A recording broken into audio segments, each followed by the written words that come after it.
दुनिया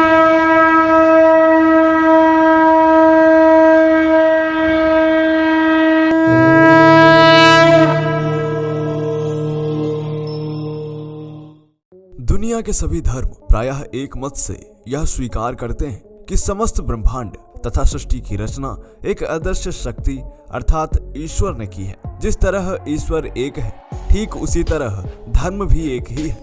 इसे सनातन धर्म कहिए या मानव धर्म, एक ही बात है। सृष्टि आरंभ से लेकर द्वापर युग तक पूरी दुनिया में केवल सनातन धर्म ही था। यह भी प्रायः सभी धर्मों के लोग मानते हैं। परंतु कलयुग में आज से लगभग 2022 वर्ष पूर्व मानव इतिहास में एक नए धर्म का उदय हुआ, जिसे ईसा नामक एक मनुष्य ने स्थापित किया। ईसा को मानने वाले ईसाई कहलाए, अतः इस धर्म को ईसाई धर्म कहा जाने लगा। ईसा के बाद और भी मनुष्यों को ईश्वर बनने का शौक लगा। इस तरह धीरे धीरे तमाम धर्म बनते चले गए और आज पूरी दुनिया में लगभग 200 प्रकार के नए धर्म व नए पंथ हैं और हर धर्म के लोग यही कहते हैं कि सृष्टि की रचना उनके ईश्वर ने की है। अब सवाल यह उठता है कि 200 प्रकार के धर्मों के 200 अलग अलग ईश्वर हैं। ऐसे में 200 प्रकार की सृष्टि व ब्रह्मांड होने चाहिए थे, परंतु ऐसा नहीं है। इसीलिए धर्म व मजहब आदि के नाम पर जगह जगह झगड़े व दंगे होते हैं।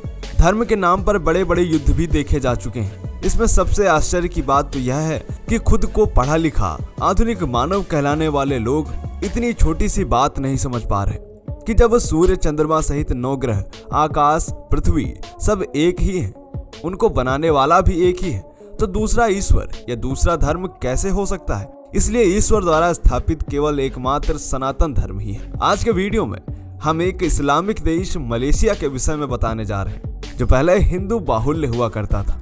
नमस्कार, आप देख रहे हैं दी साइंटिफिक हिंदू और मैं हूं आपके साथ आपका दोस्त धीरेन्द्र। जो लोग महाभारत युद्ध के बाद जीवित बचे वह भारत से निकलकर दूसरी जगहों पर बसने लगे। पांडवों को भी राज्य का मोहभंग हो चुका था। यह युद्ध इतना भयंकर था कि जो जीवित बचे उन्हें भी जीने की इच्छा नहीं बची। साथ ही धर्म के प्रति भी वह उदासीन होने लगे। ऐसे ही लोग भारत से दूर जाकर बसने लगे और इस तरह हजारों लाखों लोग कालांतर में भारत से निकलकर अरब, तुर्क, मिस्र, मलेशिया, इंडोनेशिया, चीन, एशिया आदि भिन्न देशों में बस गए और वहां की जलवायु अनुकूल आचरण करने लगे। साथ ही इन्हीं लोगों ने नए धर्म स्थापित किए। यदि इसे आप विस्तार से जानना चाहते हैं तो गर्ग संहिता पढ़िए। गर्ग संहिता में महाभारत युद्ध के बाद का इतिहास उल्लिखित है। आज हम बात करते हैं मलेशिया की। मलेशिया दक्षिण पूर्व में स्थित एक इस्लामिक देश है।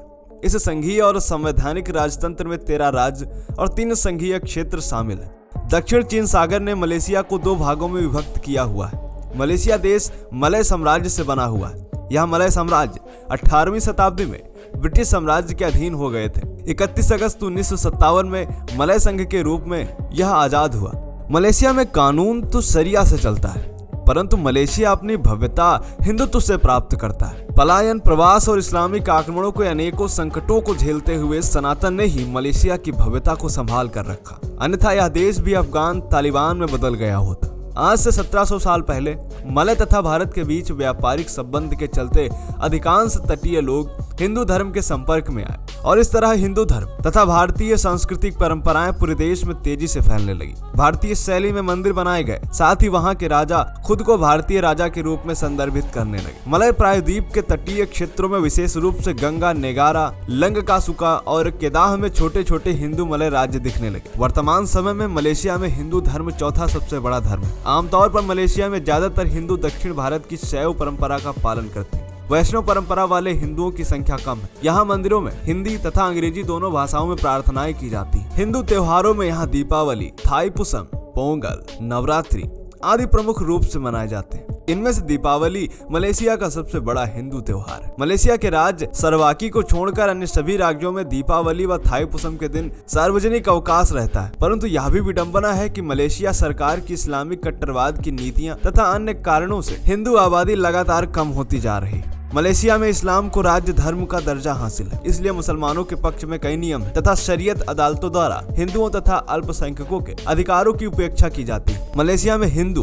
बौद्ध, ईसाइयों का इस्लाम में धर्मांतरण वैध है, परंतु इस्लाम से अन्य किसी धर्म में परिवर्तित होना अपराध की श्रेणी में आता है। सरकार सक्रिय रूप से देश में इस्लाम को बढ़ावा देती है। मलेशिया सरकार तथा इस्लामी कट्टरपंथी लगातार हिंदुओं को मिटाने का सतत प्रयास करते चले आ रहे हैं और आज भी कर रहे हैं, परंतु इस्लामिक अत्याचारों के आगे सच्चे सनातनी न पहले कभी झुके थे और न अब झुकेंगे। यदि वैश्विक समुदाय ने मलेशिया में हो रहे हिंदुओं पर अत्याचार पर कोई संज्ञान नहीं लिया तो अवश्य रूप से एक समृद्ध विरासत खोती चली जाएगी। बहुत से लोग सेकुलरिज्म की बड़ी बड़ी डींगे मारते दिखाई देते हैं। उनके लिए कहना चाहता हूँ कि तुम्हारा सेकुलरिज्म केवल तब तक जिंदा है जब तक हिंदू धर्म बहुसंख्यक है। जिस दिन देश में हिंदू अल्पसंख्यक हुआ उसी दिन यह भारत देश भी मलेशिया की तरह इस्लामिक देश होगा और सरिया से चलेगा। निवेदन है कि अभी भी समय है, इसलिए जाग जाओ और जातीय भेदभाव समाप्त करके एक होकर राष्ट्र का निर्माण करो। तो मित्रों, आपका इसके विषय में क्या सोचना है? मलेशिया के विषय में आपको अगर कोई और भी जानकारी है कमेंट करें। जय हिंद, जय भारत, वंदे मातरम।